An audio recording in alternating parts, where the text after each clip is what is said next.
ABC 15 breaking news.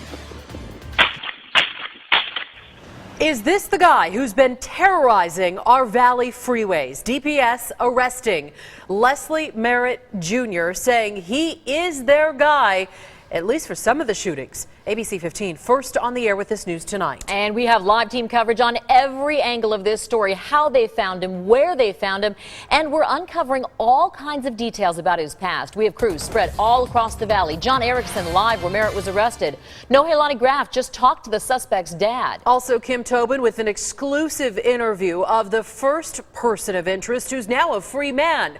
But we kick off our coverage at the live desk. And Steve, this arrest is huge news, but this isn't even over yet. No, not even close at this point. DPS saying forensic tests on a gun led them to Merritt. And while they can't say he is the only suspect at this point, they are confident that he is at least one of the suspects here. Meantime, our cameras were there as DPS escorted Merritt into their headquarters, and the story has really captured the attention of the entire country.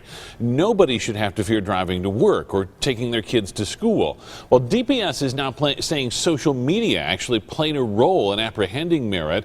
On his Facebook page, we found multiple posts defending gun rights and the Second Amendment, and at least 4 videos showing Merritt firing a weapon. That includes 2 videos posted in July showing Merritt firing a handgun. Now, in the video, he identifies that weapon as a 9mm, the same kind of weapon that is believed was used in the first 4 shootings. I also found numerous posts showing what appears to be a general distrust of the government, even reports from conspiracy theory websites which raise questions about Jade Helm, the military exercise in a number of states that survivalists believe is part of a government conspiracy to disarm or even microchip American citizens. Right now to the scene of tonight's arrest, 57th Avenue in Northern, the parking lot of a Walmart. ABC 15's John Erickson standing by, talking to witnesses, and John, probably seems like this all happened in a flash.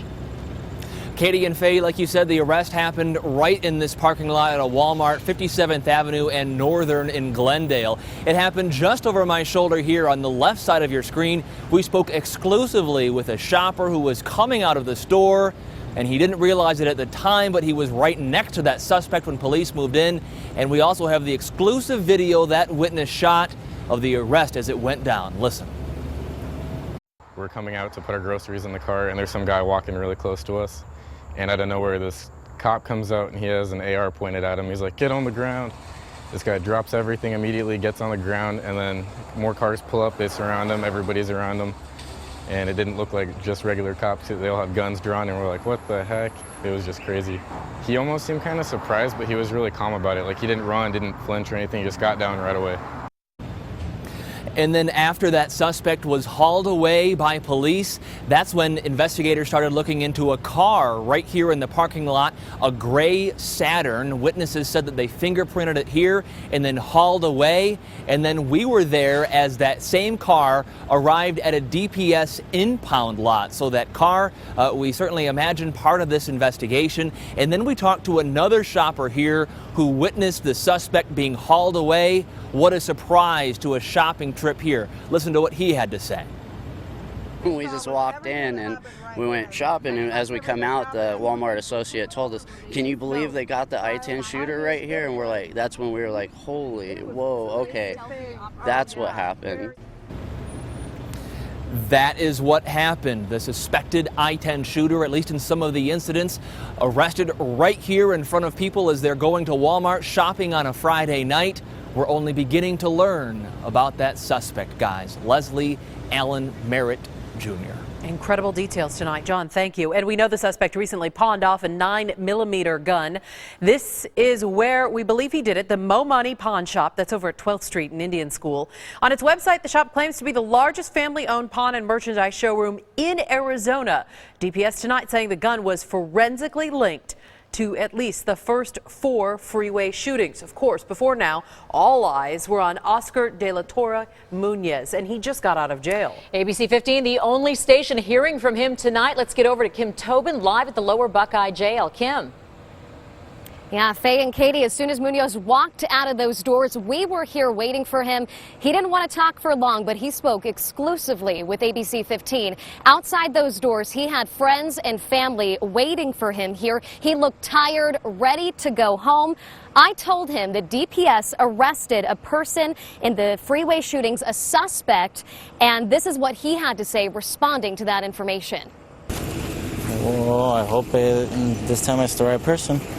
Well, I got nothing against nobody, but they need to make sure they get their facts straight next time. Right. And any plans moving forward? Do you think police will try to pursue you? What do you think is going to happen? I'm not sure, but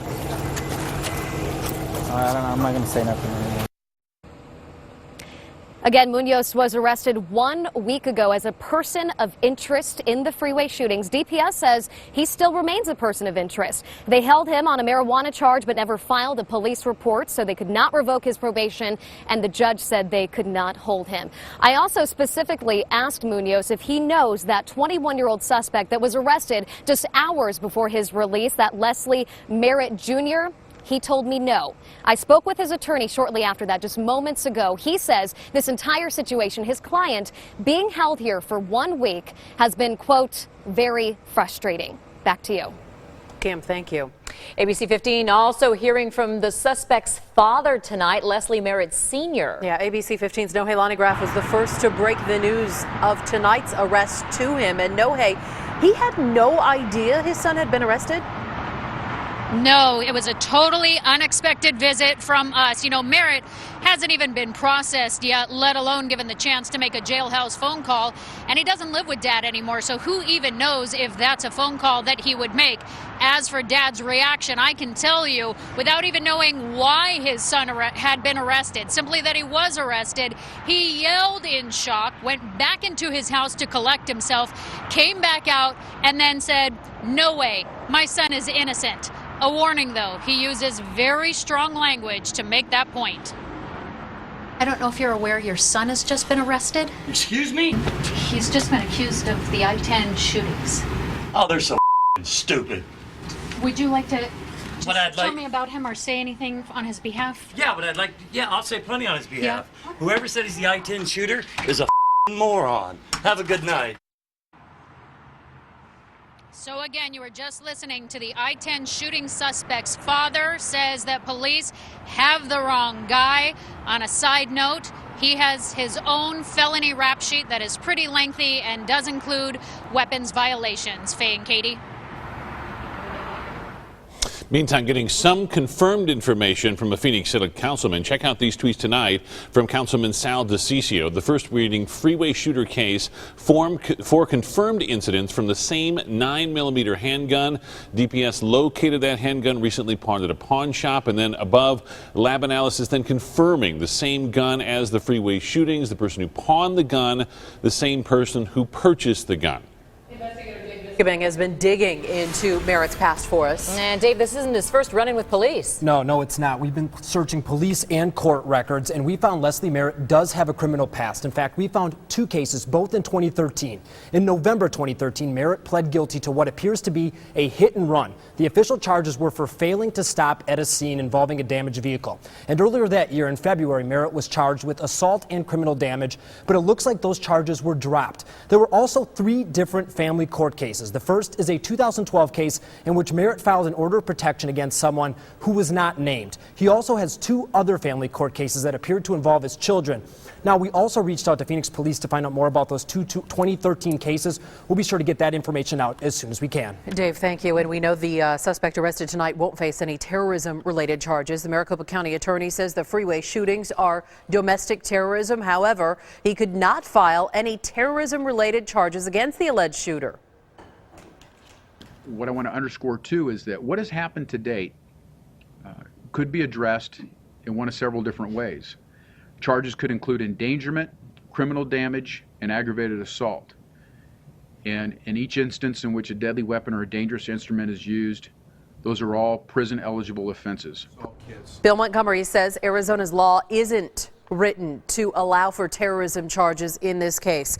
Now remember, DPS saying more copycats could still be out there. We continue tracking all the new developments on this story. In fact, we have an entire section over on abc15.com devoted to the freeway shootings. And the advice from DPS remains the same here. If you see something, say something. Call 602-644-5805.